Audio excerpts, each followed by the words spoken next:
Hey everyone, I can't believe it, but we are on day 230 in our Bible reading plan, Esther 4 through 6 and Psalm 17. And Esther, man, it hits a climax today. It is a lot that's happening, and let's break it down with the big idea. As long as you live your life with your own safety as your highest goal, you will miss out on the bigger life that God has invited you to. Now, that does not mean that you live stupidly. But it does mean that Jesus is going to invite you into risk sometimes. And going to any mission field is risky. And living boldly for the kingdom is risky. Sometimes saying what you believe about certain things is risky. But God is with you and he'll make a way for it.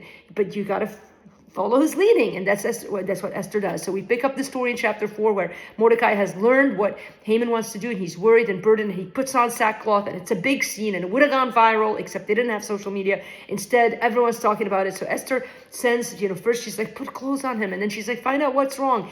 And they find out, and he sends her a very clear explanation. He's like, you're gonna die, and your people are gonna die, and maybe all of the pain, maybe all of the trouble, maybe all of the blessing, maybe whatever you want to view your life now is because God has a purpose for you. And he says to her, the peak verse is in chapter 4, verse 14, and who knows whether you have not come to the kingdom for such a time as this. So she's now invited to live a life bigger and riskier than she's ever lived, but also better. And she has a chance to save her people. Of course, she's not the perfect savior, Jesus is, but for a moment, she's going to become an illustration of it. And so she decides to do it. And I don't know what went on through her brain, how the Spirit moved in her, but she says, I'm going to go, but you pray for me. And if I perish, I perish. And so God gives her ample wisdom.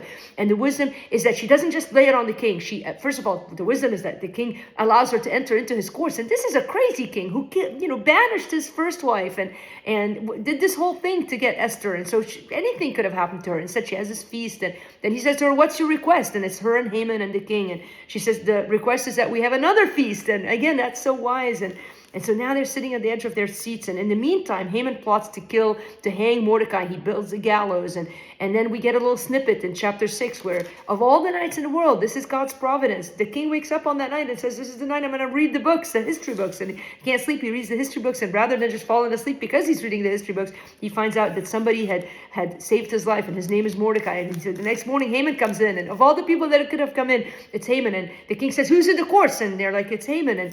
And so he says, what should we do for the man who honors the king? And Haman thinks it's him. And so instead it's Mordecai. And the very thing that Haman says to do ends up happening to Mordecai. And so very prophetic words at the end of chapter 6, which the wife of Haman says to him, if Mordecai, before whom you have begun to fall, is of the Jewish people, you will not overcome him, but will surely fall before him. Reminded me sort of when Jesus was crucified, and then later in after the resurrection, and the disciples are living for the kingdom, and the people who were trying to kill them would say, look, you can try to kill them, but if this is from God, it will succeed.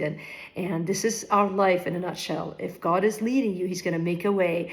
The question is, will you live as God as your highest priority, or are you still clinging to your own safety? And we do it in so many ways, not sometimes in big ways like Esther, but in little ways, how we spend our money, where we go on vacations, who we talk to on a daily basis. And so ask God, what has he created you for today? What is the purpose that he has you for today? Who is he inviting you to risk something for today? And I'm going to pray for you as you do that. Love you guys.